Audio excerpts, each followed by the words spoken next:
espacio radial para los amantes de la palabra escrita. Todos los martes de 11 a 12 de la mañana, los invitamos a sumergirse en el fascinante mundo de la literatura. En Literatos exploraremos clásicos que nunca envejecen y las novedades que están marcando tendencia. Descubriremos autores que nos inspiran, personajes que nos hacen soñar y mundos que nos invitan a reflexionar. Pero eso no es todo, también estaremos al tanto de las noticias más relevantes del mundo literario. Les informaremos sobre los eventos que se realizarán en nuestra querida comuna. Les invitamos a acompañarnos en este viaje literario donde las palabras cobran vida y la imaginación no tiene límites. Cortés, a su conductora oficial, Carla Araneda Condesa, por supuesto, tiene invitable hoy, pero la presentación del día de hoy. Así que adelante, Carlita, muy buenos días. Muy buenos días, muchas gracias Carlos por el pase. Estamos aquí en un nuevo martes 28 de octubre para dar la bienvenida a un nuevo capítulo de Literatos, este programa creado específicamente para los amantes de la lectura, para todos los tipos de clásicos, novedades, literatura chilena y latinoamericana sobre todo, conducido por quien les habla, Carla Araneda Condesa. En el capítulo de hoy vamos a responder una pregunta, así que quédese hasta el final. La pregunta es, ¿cuál es la historia detrás de Halloween? Estamos llegando, faltan poquitos días para esta festividad. Sabemos que es una festividad que es un poco extranjera para nosotros, pero también tiene una conexión importante con el folclore. Y si está el folclore, está la humanidad, y nosotros en Literatos tenemos que abordar ese tema. Y también se van a llevar al final una serie de recomendaciones de literatura. Pero antes de empezar, quiero decirle que la idea de este capítulo es de la invitada que tenemos hoy. Hoy tenemos una gran invitada, influencer y crítica literaria, Consuelo Soto, más conocida como Consu Books en redes sociales, y además también es dueña de la librería digital Cats Books. Hola Consuelo, ¿cómo estás? Hola Carlita, tremenda presentación, muchas gracias. Muy merecida, muy merecida. Hay mucho trabajo detrás de tu persona. A ti también me hablaste hace un mes, coordinamos esta actividad. Sí. Ambas trabajamos en este capítulo, así que muchas gracias siempre aportando aquí en Literatos con Muchas buen gracias contenido. a ti. Súper. Hoy tenemos un capítulo especial, como ya decía, para los amantes del terror y la literatura. Historia y las lecturas que necesitan para cerrar este octubre. La festividad actual tiene sus raíces en una antigua tradición celta. O veremos que quizás tiene que ver con un folclore más amplio que esta tradición, que Consuelo igual nos trae un complemento que a continuación nos contará. Hablamos de que tiene, al menos lo que yo investigué, tiene que ver con una antigua tradición celta que ha ido evolucionando a través de los siglos y la mezcla cultural y las diferentes adaptaciones que llegan al final a la fiesta que hoy concebimos, que es una fiesta que viene antes del Día de Todos los Santos, de Todos los Muertos, y celebra la vida del otro lado, o la no vida. El origen celta. El origen celta se relaciona con la historia del folclore relacionada con la festival de Samhain. El origen de Halloween se remontaría, según esta versión, a 2000 años antes del antiguo festival, antes de Cristo, el antiguo festival conocido como Samhain, pronunciado Samhain, que significa el fin del verano en Irlanda antigua, donde se celebra en lo que hoy son Irlanda, Reino Unido y el norte de Francia, o sea, una fiesta que todavía podemos encontrar, cuando tenía lugar la noche del 31 de octubre, marcando el final de la cosecha, el final del verano y el comienzo del invierno, una época asociada a la oscuridad y a la muerte. El inicio del año nuevo celta también. La creencia central para los celtas creían que la noche de la frontera entre el mundo de los vivos y el de los muertos se volvía borrosa o difusa, permitiendo que los espíritus, buenos y malos, regresaran a la tierra, algo que se relaciona con lo que vivimos hoy como Halloween. También una relación con las costumbres. En esta época se encendían hogueras sagradas que realizaban ofrendas de comida y que la gente usaba disfraces hechos a menudo con pieles de animales, posiblemente para ahuyentar a los espíritus malignos o para hacerse pasar por ellos y pasar desapercibidos. Después tenemos un segundo apartado donde aparece la influencia cristiana.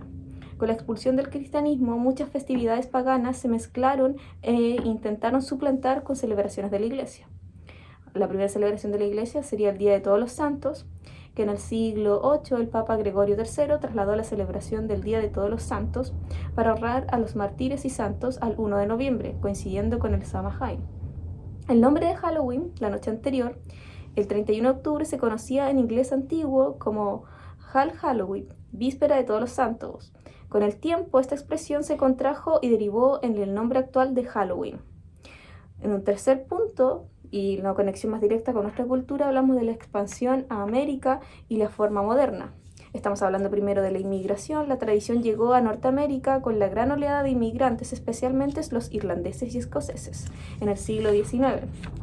Y luego tenemos una adaptación que se vive en Estados Unidos y en Canadá, donde la celebración se popularizó y secularizó, donde dio lugar a costumbres que conocemos hoy, como el truco o trato, calabazas talladas, y también hablamos de un éxito global, porque a partir del siglo XX, y gracias a la influencia del cine, la televisión y la cultura popular estadounidense, Halloween se ha entendido y se ha celebrado de diversas formas y en diferentes partes del mundo. En resumen, Halloween es una mezcla de un festival celta de fin de año, una fiesta religiosa para honrar a los santos y a los difuntos, y por último una celebración moderna de disfraces y dulces, y una celebración también familiar y entre amigos. Pero esta investigación y esta respuesta también va a ser respondida por Consuelo, que también trajo su investigación para este día. Traje un pequeño aporte que también vi que la mayoría o todo esto de Halloween viene por diferentes fiestas paganas. Y una que yo investigué y me llamó mucho la atención, que se llama la Lemuria o Lemuralia en latín, ¿ya? Esta actividad hacían en las fiestas paganas entre el 9, 11 y 13 de mayo. El propósito era como apaciguar a los espíritus que iban a visitarlo y obviamente la Iglesia Católica, como siempre, aparece en toda la historia. Ya sabemos lo que hace y también saca esta costumbre y la lleva a cabo para octubre, que es el Día de Todos los Santos y el Día de los Muertos, ¿cierto? Y además ayer 27 de octubre es cuando muchos creen, y yo también creo, que se abre el portal para que nuestras mascotas nos vengan a visitar. Hay muchos que le hacen altares y cosas así, y nuestras mascotas nos vienen a visitar por esa noche. Oh, viene Pericles. Viene mi perrito. No sabía eso. Me gustó. Sí, así que para el otro año, si quieres hacerle un altar a tu perrito para que te venga a visitar, es una muy bonita idea. Le voy a hacer un altar y le voy a poner su librito. Es el libro Pericles. Oh, sí, qué lindo. Eso estaría muy bueno. Y eso sería. Y he visto también varias y casi todas requieren lo mismo, que se hacen mucho en el invierno estas fiestas paganas, y obviamente como la Iglesia Católica estaba en modo de conquista y de cristianizar a toda la gente, entonces ellos siempre adquirían esas fiestas paganas y como que todas las juntaban y se las adquirían para ellos mismos. Claro, iban sumando y convirtiendo todo. Claro. Eso es algo que se ve a través de toda la historia de América Latina. Así es. Y América en general, es parte de nuestra historia. Sí. Bueno, con esta introducción sobre el origen de Halloween, también hemos pensado con Consuelo en una serie de recomendaciones literarias para que se lleven, y también no solamente un título o nombre de un autor, sino también un porqué. ¿Por qué ese libro y no otro? Algo que podrían leer para celebrar este Halloween, cerrando este fin de mes. Pero antes de irnos a estas recomendaciones literarias, quería pasarle un comentario, porque este 8 de noviembre voy a estar en la Feria del Libro Alicia en el País de las Maravillas en Concepción, en Tucapel 345. Voy a estar junto a varios escritores de la octava región, me invitaron, así que voy a estar por ahí. Si usted esté por allá o va a viajar ese día, se lo recomiendo. Entiendo que van a haber una serie de actividades, regalos, sorpresas, concursos, y además voy a estar con todos mis libritos. Así que aprovecho de pasar ese spam para que vayan. Muy buen dato. Claro. Y ahora empecemos. Mira, yo veo que Consuelo trajo una novedad importante. Literatura chilena de la buena. Traje diferentes recomendaciones, pero antes quería hacerte una pregunta, Katy. ¿Tú eres buena para el terror? Yo creo que sí, porque tienes como esa como aura gótica. Totalmente. ¿Qué tipo de terror te gusta? Me gusta mucho el terror gótico. Es que siendo adolescente ya leía a Edgar Allan Poe, a Lovecraft. En Lovecraft, claro, ahí uno encuentra algo distinto en cuanto a las temáticas del terror cósmico, pero no se escapa de un cierto lenguaje, un cierto uso de la lengua, un lirismo que está dentro de su literatura y que a mí me encanta. Así que me encanta ver, siempre siento que le suma un texto que puede tener investigación histórica, un contexto político, social, o también que tenga lirismo. Y si tienen los tres, mejor. Para mí ahí sí o sí. Y por ejemplo para las películas de terror, porque por ejemplo yo soy muy mala para el terror, no me gusta el terror. Yo creo que lo que me gusta del terror es por el lado gótico también, como vampiros, hombres lobos, como ese tipo de cosas, o como Drácula, me encanta. pero como terror como El Aro o esas cosas. Yo me la he no. visto casi todas las películas de terror. Ahí sí que soy muy muy fanática. Desde la adolescencia veía muchas películas de terror y me encantan. Me fascinan, las vuelvo a ver. Por ejemplo, hace poquito salió El Conjuro 4. Lo fui a ver con mi Ajá. sobrina de 10 años. Súper bien. No, pero mi sobrino no había visto la otra y también puedo decir algo. Puede ser porque es una novedad. Sí. El Conjuro 1, a mi parecer, porque yo incluso lo estudié, el cine del terror que me fascina, y como también escribo terror, es algo que he estudiado harto, la gracia del Conjuro 1 es que rompe los arquetipos previamente establecidos y te propone algo totalmente innovador y nuevo en el esquema del terror. Usar ciertos simbolismos que solamente vemos en la semiótica y la literatura, pero llevados al cine de una forma que no se había hecho antes. Entonces había una innovación profunda, entonces por eso también se hizo un éxito de taquilla, se empezó a hablar de esto y después se siguió la saga. Y la saga básicamente podemos ver que, pienso yo, que la primera película era autoconclusiva, por así decirlo, era solo una película, pero después se hizo la saga por el éxito. Claro. En la segunda podemos encontrar una extensión de los personajes. En la tercera tenemos un personaje, un antagonista que vendría a ser Balak, que vendría a ser la monja. Y nos dan un poquito más, nos vamos al lado más gótico, estamos en una abadía, una historia que ya viene de siglos y también están los Warren. Pero en la cuarta parte viene a ser como un cierre de saga, entonces no hay tanto terror. De hecho, hay dos tipos de terror en general que se trabaja en el cine. Uno es el de impacto, que es el donde uno le saca un sobresalto con la imagen. Y por otra parte está ese que te deja pensando, que te vas a acostar en la noche y sientes que Balak te está persiguiendo, Sí, que te deja sí. crear ideas, especulaciones. Que es como más psicológico. Claro, y en toda esta saga nos encontramos que en el Conjuro siempre nos dejaba especulando ideas. Y acá me cierra todas esas ideas, el mal se termina. Es como un final feliz casi de película de romance, donde todos son felices para siempre. Ya. No es Todo lo que tiene su cierre. esperábamos los amantes del Conjuro. O sea, sabíamos que obviamente si era el final de saga no iba a ser tan terrorífico, porque las otras películas siempre nos dejan abierta esta idea. Ajá. Aquí te mostramos el terror, el horror, la crueldad de la humanidad también. Pero siempre queda esa posibilidad de que el terror está por fuera. Aquí está mostrando una ventana de algo que sucede. En cambio, en la cuarta se viene a cerrar. O sea, hablan de los hijos de los Warren, o la hija en particular, que ella empieza a vivir como una especie de situación maligna, pero que se cierra, se termina, culmina y ya no hay más mal en el mundo. Entonces es impresión un final un poco artificioso. Ya. Y que para los amantes del terror, yo diría que no es lo que esperábamos. De hecho, mi sobrino de 10 años quedó feliz, no se asustó porque no daba miedo la película.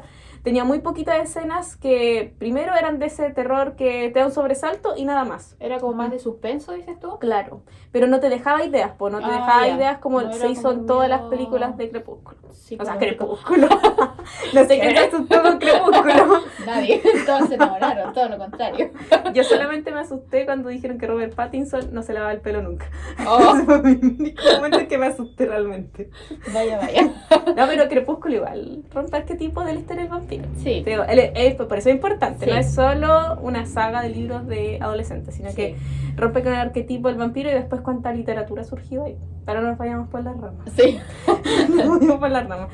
No, pero a mí me gusta bastante el terror y, por ejemplo, hablando de que se rompe el arquetipo en el cine del terror, podríamos mencionar, yo creo, La Noche del Demonio. Esta idea donde se desdobla, hay desdoblaje de los personajes, se desdoblan en la noche, su alma se separa del cuerpo y va a otro lugar y se pierde en el otro lado del mundo. Y que también es una saga, pero yo creo que mejor desarrollada. La saga desarrolla el mismo argumento. No es como El Conjuro, que solamente tenemos la primera película que desarrolla un argumento, la otra una extensión de personaje y la cuarta parte viene a ser solamente el cierre. ¿Y tú? ¿Alguna película de terror? De terror, la verdad, no. Creo que La película que te única- dijo, esto no es lo mío.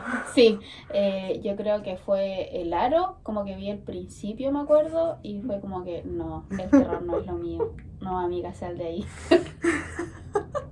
No es lo mío porque veo terror y no puedo dormir. No, Se te no. queda aquí. Sí, se se te me queda queda, aquí. es un terror psicológico, entonces digo, no, va a venir, no sé, cualquier... No, pero el aro también tiene Sí, la cualquier suyo.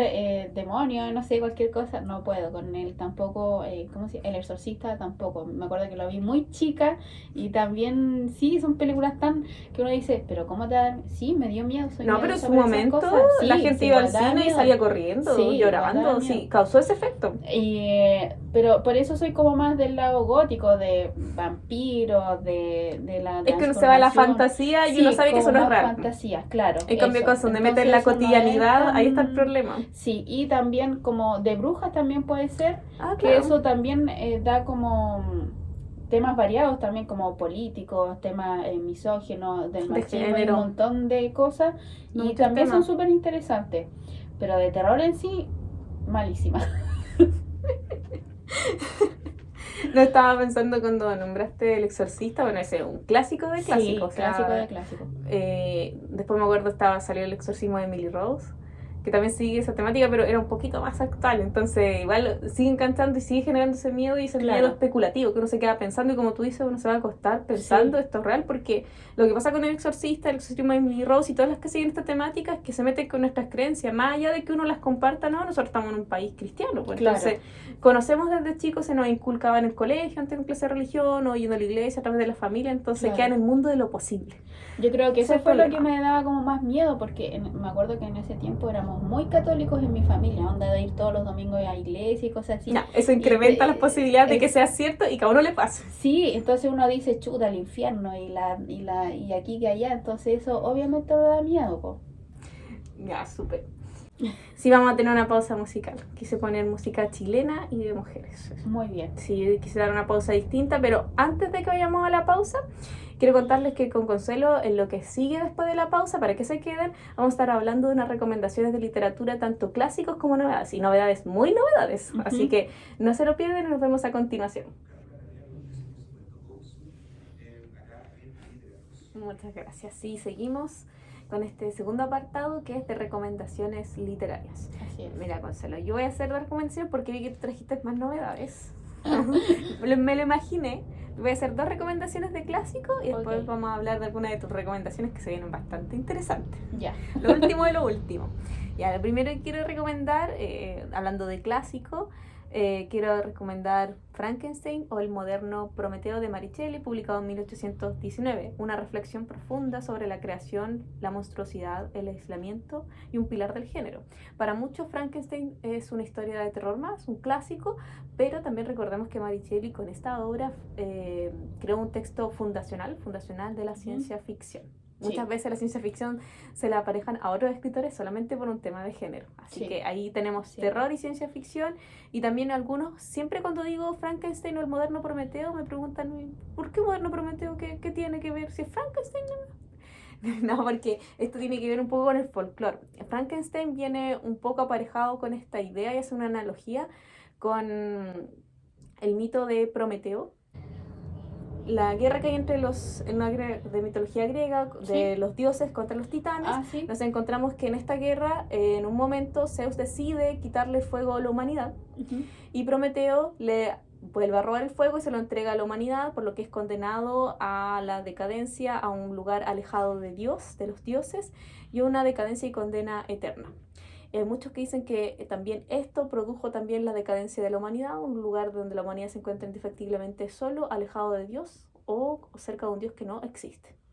Entonces, cuando hablamos de Frankenstein, hablamos también de esa posibilidad. Aquí no hay un Dios. Está la criatura y Frankenstein. Pero Frankenstein, ¿qué respecto de la criatura? Es el creador. Ujú. Es su Dios. Y él tiene Sí. la posibilidad de reclamarle su existencia, su condena, porque vive una condena eterna, ser un monstruo en un lugar donde es despreciado, aislado, solamente por su aspecto físico. O sea, nace, podríamos decir, con esta condena. Una condena eterna que lo acompaña. Entonces, por ahí está esa relación entre Frankenstein y el moderno Prometeo, porque es como modernizar este mito. Otro texto clásico también que quiero recomendar, El extraño caso del Dr. Jekyll y Mr. Hyde, de Robin Stevenson. Un terror psicológico, una exploración magistral de la dualidad humana y la batalla entre el bien y el mal. Corta y perturbadora. Para los que quizás no son de libros de 400, 1000 páginas, aquí tenemos un texto muy breve. Pueden encontrar ediciones que yo he visto de 150, 200 páginas. Ah, sí. Y pueden Súper. consumir un clásico del terror también Eso aporta de repente muchas conversaciones sobre la mesa, aporta a conocer estos clásicos. Buenas recomendaciones, Carlita. Yo traje 4 recomendaciones. Uno que leí hace tiempo y que es un clásico, y como les dije, yo no soy buena para el terror, pero Drácula. Lo recomiendo, a mí me encanta, siento que tiene... Este tipo de vampiros a mí me gustan, sangrientos, aterradores, que pueden transformarse, que también te llevan al terror psicológico, porque como vemos ahí también los huéspedes de Drácula, y cuando él se va también, ¿cierto? Y los amigos también quedan con esta psicosis de que el vampiro anda suelto y que puede aparecer, Claro. y todo eso. Así que es bien bueno, a mí me gusta, siento que es un libro que... un clásico de clásicos que todos lo hemos leído, y si no lo leen todavía, léanlo. El otro que siempre recomiendo es Quitral de la Javi Zanelli, que es nuestra historia criolla, ¿cierto? De Chiloé, de los brujos, los fantasmas, ¿cierto? También salen partes muy conocidas de Chile. ¿Cómo se llama esta famosa mujer que la Quitrala? La Quintrala. La Quintrala, ¿cierto? Que, ¿También? sí, también sale en ese me libro, gusta. porque ella se supone que son familia de la Quintrala. Y también salen los brujos. Hay harto mito y leyenda ahí en ese libro, y siempre se los recomiendo y no me voy a cansar de recomendárselo. No, súper. El otro que leí hace poco es este de Mirella Granucci, ese 6 litros promedio, que tiene entre estilo gótico, Drácula, entre los Locos Adams, tiene como tiene harta todo. diferencia.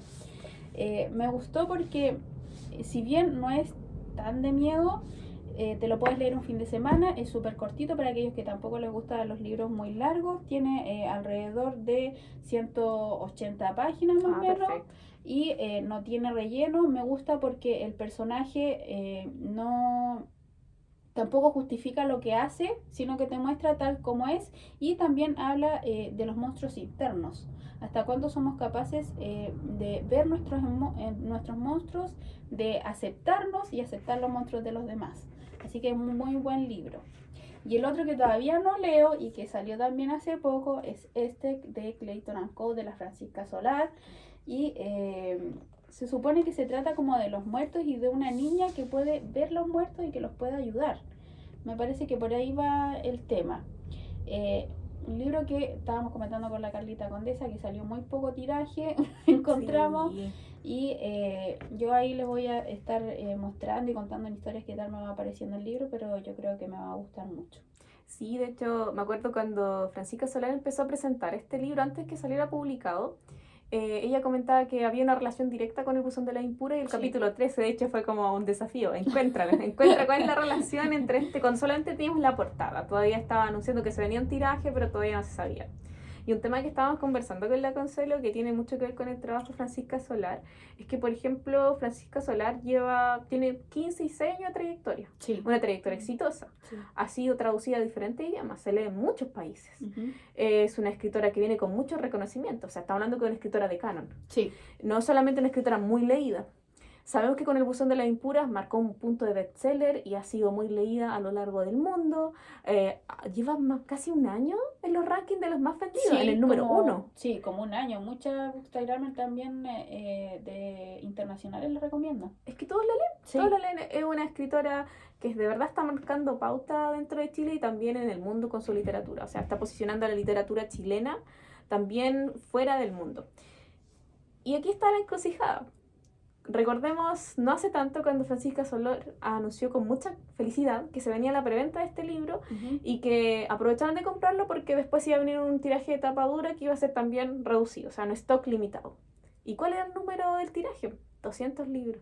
Sí. 200 libros. O sea, eso es lo que está dispuesto a invertir una editorial, una gran editorial como Urano, en una escritora así de importante. Y eso que le falta la edición especial todavía, que ahí son mucho menos. Es que a mí me parece absurdo. A mí me parece completamente absurdo. Estamos hablando de una escritora traducida, muy leída en todo el mundo, con un gran reconocimiento, que se sabe que se venden, que sus libros son solicitados, son requeridos. A mí me parece que es un chiste que le hagan un tiraje de 200 libros, porque para los que no saben, acá un escritor autopublicado, que va a una editorial pequeña, chica, que no sabe si va a vender, que a lo mejor va a ser su primer libro, esa persona publica un tiraje de 100 a 200 libros. Sí.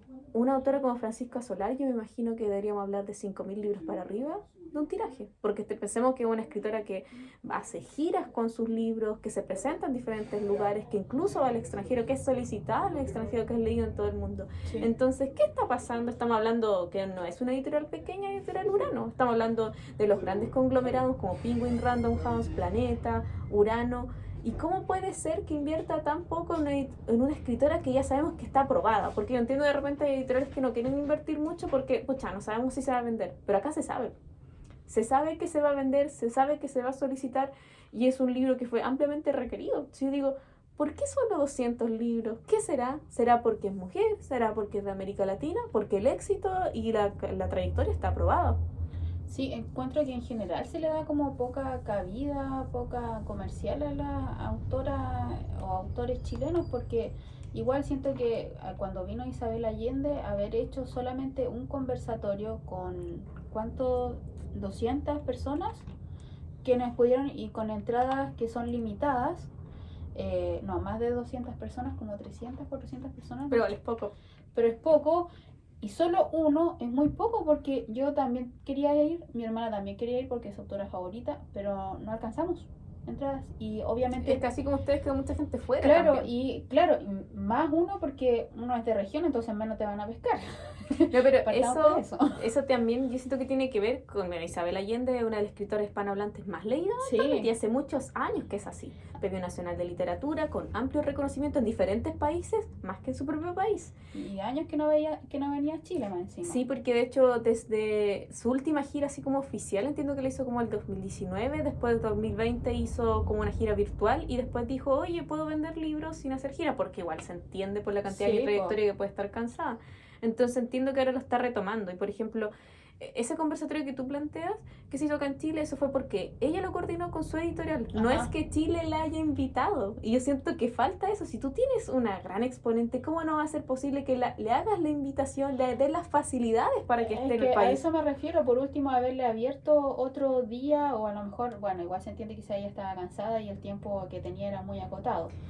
Y también... Pero se puede coordinar, se sí. puede invitar, algo que no pasa. Sí, por supuesto, puedes conversarlo con la autora y decirle, oye, ¿sabes qué? Y sobre todo si no vienes tanto tiempo y tienes mucha fanaticada. Te por doy así decirlo, facilidades. claro, puedes hacer algo. Y también el otro día cuando fui a la firma de la Mirella Granochi, también había otra firma en una librería independiente de una autora que mi amiga pensaba que era española y cuando vimos era chilena. Entonces pensábamos, lo que estábamos hablando con la Carlita hace poquito, comerciales. ¿Cuántos autores y autoras latinoamericanas que son de su mismo país tienen que radicar a otros países para que sean más conocidas? Y cuando tú las buscas piensas que son de otros y no, es de tu nacionalidad. Y se hacen muy pocos conversatorios. Por ejemplo, a mí me encantaría ver algún día en Chile a Patricia Cerda que haga un conversatorio. Es que sí. De hecho, todos los escritores, críticos literarios, para poder tener éxitos, tienen que ir de Chile. Como que los empujamos a eso, porque Claro. no hay gente que realmente se quiera ir. Sino que al final, de hecho, muchos escritores lo dicen, si tú quieres tener éxito, al menos en Chile, tienes que irte de Chile. Claro. Y ahí te van a apreciar cuando vayas en el extranjero. Claro. Y puede ser que estés haciendo exactamente lo mismo que harías acá en Chile.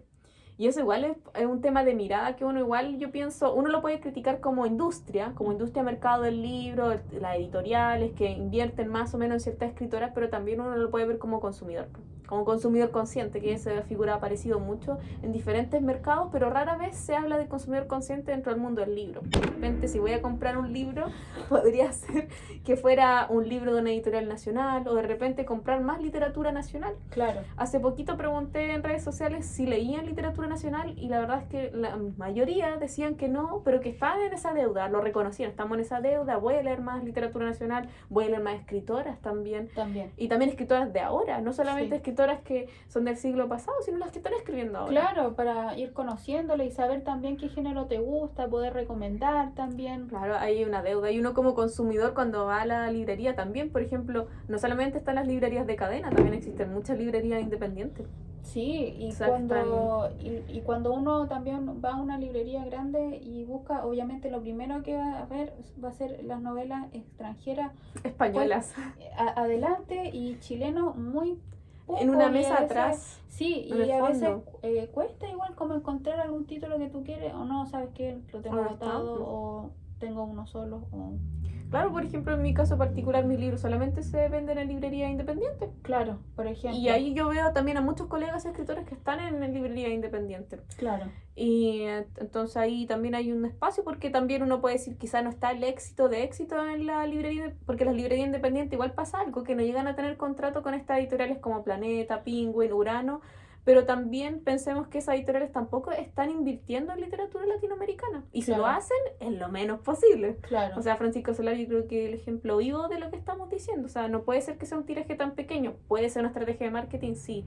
Pero veamos el buzón de la impura. En menos de un mes llevan ya el tercer tiraje. claro, y No es cuánto, solo un tema de como marketing. decías tú, cuánto tiempo en el ranking de los primeros lugares. O sea, es probado que vende, porque yo igual entiendo que una editorial es un negocio, entonces obviamente no va a invertir por invertir y después perder dinero, pero aquí tenemos una inversión segura. O sea, se Claro, sabe que o sea, todos estaban esperando este libro. Es como, por así decirlo, la segunda parte del capítulo 13 del Buzón de la Impura, entonces es como la continuación de esta lectura que fue exitosa. claro, sí, Se tiene una venta asegurada, entonces Sí. hacer un tiraje pequeño a mí me parece que es solamente entorpecer el trabajo de una escritora de éxito. Y bueno, a ver, otras recomendaciones que tenía, que traje hartos clásicos. sí, venga nomás, Carlita. Narraciones extraordinarias de Edgar Allan Poe del siglo XIX, terror gótico, un clásico de clásicos, Sí. libro de cuentos necesario que está dentro del plan lector. Pero siempre a uno le hacen leer un par de cuentos. Sí. La invitación hoy es que se los lean todos, porque son cuentos que se escribían y se publicaban en diferentes periódicos y revistas en diferentes momentos de la vida de Edgar Allan Poe.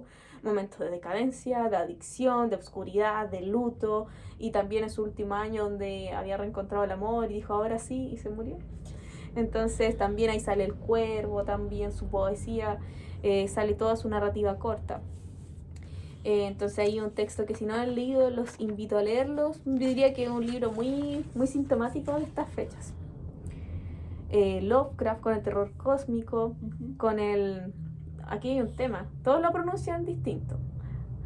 Algunos dicen Cthulhu, Zelut, Tuculú, dígale como quiera, pero cuando hablamos de este libro de Lovecraft, estamos hablando de que introduce una mitología propia, ya no es una mitología que viene en folclore, sino que es una invención 100% creada. O sea, aquí vemos que es un escritor que es capaz de crear un universo literario único, exclusivo para su literatura, y que es un horror que parte un poco de esta idea que mencionábamos antes cuando hablábamos del mito de Prometeo, esta idea de que el ser humano está indefectiblemente solo, ya sea porque Dios no existe o porque Dios ha muerto. Y cuando el ser humano está solo, está vulnerable ante el terror y el horror cósmico. No sabemos qué hay más allá y Dios ya no existe más para protegernos o nunca existió. Entonces ahí él le da el comienzo a toda su literatura.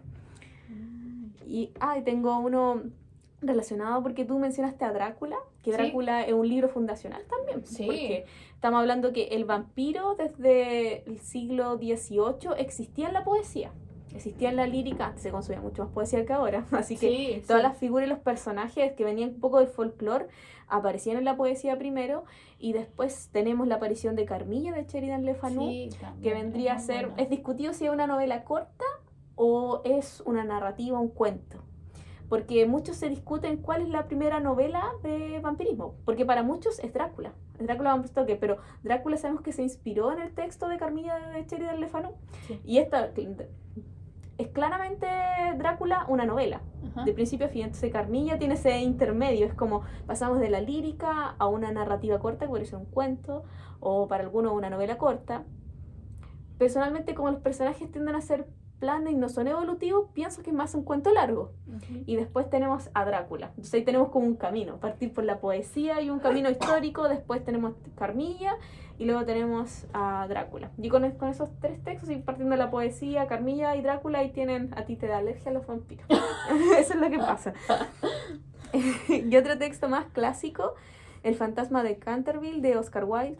de 1887, ahí tienen mucho. Cuentos de fantasmas, un clásico más ligero con toques de humor, pero que captura la esencia de las historias de fantasmas victorianas. Ahí captura una época y bueno, toda la literatura de Oscar Wilde, ahí se recomienda. Todos sus cuentos, sus totalmente. novelas, Eso, obras dramáticas, clásico guiones, todo. de clásicos que siempre sale como en esta temporada. Y su vida. Sí, Su vida es una perfecta novela de terror. sí, sí. Y terror, un terror como hablábamos antes, no de fantasía, un terror que está aparejado en la realidad, un realismo duro y puro que muestra muchas veces, algo que también tú has dicho varias veces que decía Edgar Allan Poe, esta idea de que los monstruos más terribles o horribles están dentro de nuestras propias almas, no es necesario ir a buscarlos afuera, no es necesario inventarnos elementos de fantasía, del terror cósmico, están dentro de nosotros. Y la vida de Oscar Wilde, para los que no lo sepan, lo invito a leer su vida, su biografía, es una auténtica novela de terror. Sí, Un terror donde nos muestra el lado más cruel y terrible de la humanidad. sí. Nos quedan unos últimos minutitos después de tu alergia a los vampiros. Bueno, aquí les hemos dejado varias recomendaciones de literatura del terror de diferentes siglos, siglo XX, siglo XXI, siglo XVIII también mostramos algunas, siglo XIX, también algunas novedades también que es lo que vamos a leer, Los últimos días de los Clayton, yo creo que es uno de los últimos grandes libros que hay publicado este año, con los que se cierra y yo creo que se va a estar hablando en diciembre, enero, febrero. Sí, yo creo, lo voy a leer para diciembre, tengo esta lectura en conjunta con mi amiga, porque ahora en noviembre tenemos otra, y esta, me acordé de esta novela, fui al conversatorio de la autora que hizo, y ella dijo que también leyó muchos libros de vampiros, como Lovecraft también, como hartos autores góticos, como para poder captar la esencia y poder hacer esta novela. Y esta novela está fuera de la zona de confort de esta autora porque ella tiene solo romances. Los pero romances mira, que tiene, sí, es una buena conexión. sí, los romances que tiene, sí, son para romances adultos, como de autoconocimiento, no son romances de finales felices, son romances de vida normal, Tragedia. de gente normal. Ah, ya me gusta. Así Me que he es muy idealizado. contemporáneo también su romance. Así que también la dejo muy recomendada. Muchas gracias, Consuelo, por venir hoy y también darnos esta idea que estuvo súper buena. Yo creo que es súper entretenido también para todos los radios escuchas, así que muy, muy agradecida de que hayas podido venir hoy a compartir con nosotros. Muchas gracias por la invitación, como siempre, la Carlita, con las ideas que tengo. Y un saludo a mi club de lectura, las chiquillas, como Sí, siempre, súper. que nos escuchan de todos lados. Así que eso, que tengan un bonito día. Ya, muchas gracias a todos porque hasta el final.